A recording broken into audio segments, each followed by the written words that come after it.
So here we go. Peaceful nuclear is where every nuclear weapon state got their bombs from. I mean, the original 5 that signed this non-proliferation treaty, the US, Russia, China, England, and France, they signed a treaty promising to get rid of their nuclear weapons if everybody else promised not to get them. And then to sweeten the pot, they gave everybody, quote, an inalienable right to peaceful nuclear technology. That was to get the other have-not countries in. So they gave them the keys to the bomb factory because every reactor is a bomb factory. The hardest thing about making a bomb is getting the plutonium, and that's what this spent fuel is. It's irradiated rods of plutonium where they just stick it through another enrichment process and boom, there's your bomb. And I mean, when you think about the way they use the language, this is what we're really up against. Those ads that you saw, you know, this, nuclear power, safe, sustainable, clean. The inalienable right to nuclear power is enshrined in this non-proliferation treaty. I mean, just think of our Declaration of Independence. We hold these truths to be self-evident that certain people are endowed by their creator with certain inalienable rights, life, liberty, the pursuit of happiness. Where does nuclear power fit into this? You know, I mean, they're just trying to brainwash people. So right now, there were those 5 were allowed, and then 4 more, 3 didn't sign, India, Pakistan, and Israel. They never agreed, and they got their own nuclear bombs from power, and North Korea had signed and walked out, and now Iran is, who knows what Iran is doing. And there are now, they want to try to control it, that nobody will be able to enrich the plutonium that comes out of the reactor except under some kind of international control. But that's a total 20th century top-down paradigm. You can't control it. And, you know, we have to get rid of it. And the way to get rid of it is for us to agree to give up all weapons, because 22,000 of the 23,000 weapons in the planet are in the US and Russia, and the other 1,000 are in all those other countries. So if we don't get serious, nobody will meet us. And so right now, with this talk of controlling it, there's a whole bunch of new countries trying to get nuclear power because they also want their bomb in the basement. Saudi Arabia, Morocco, Algeria, Vietnam, I mean, a whole string of countries who'd love to have their hands on the button. The Fukushima is the greatest industrial catastrophe we've ever had, and we had a delegation here. They came to Indian Point in New York City of visitors from Fukushima.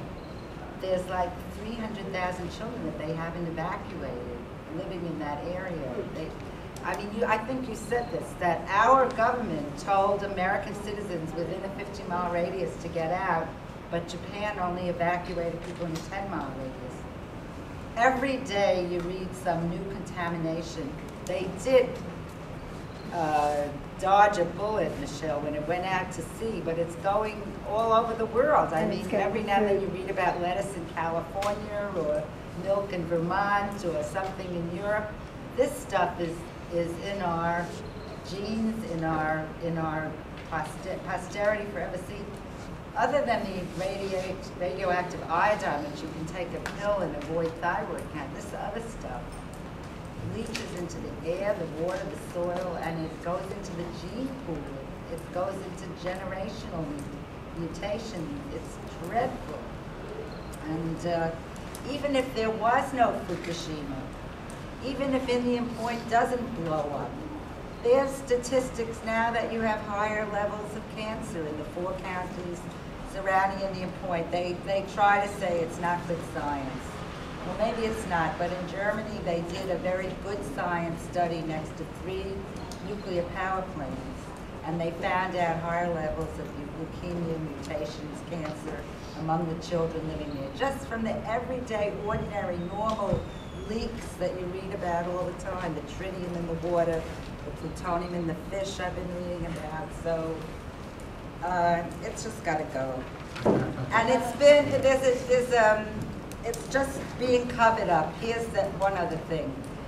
the International Atomic Energy Agency, which is responsible for inspecting nuclear reactors and proliferation all around the world, they have an agreement with the World Health Organization of the United Nations that you cannot do any study on radiation without our approval, and you can't release the results without our approval. And the IAEA board is totally dominated by the nuclear industry.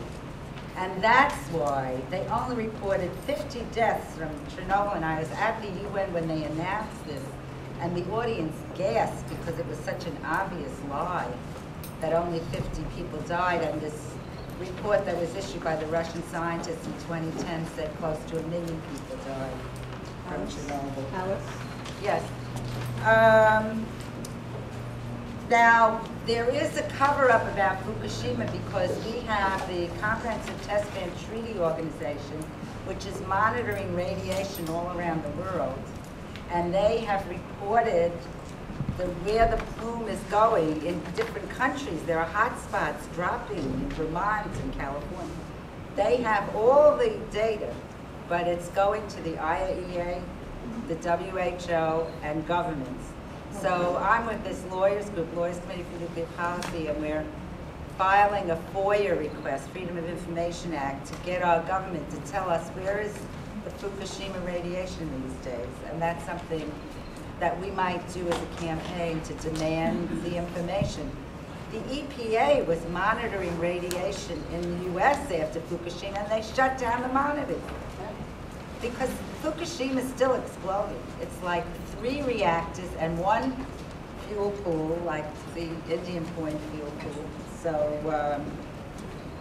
I know Chris talked about the good news. I think the best news is Wall Street. I mean, the whole public conversation is changing, and we should make alliances, not just our little Indian Point here, tragic as it could be, but to make alliances against the corporations that promote this, you know, this kind of energy, fracking, tar sands, nuclear power, the bad food, there, all these things. It's like we could have big alliances that's ready to make a big shift. Okay, thank you.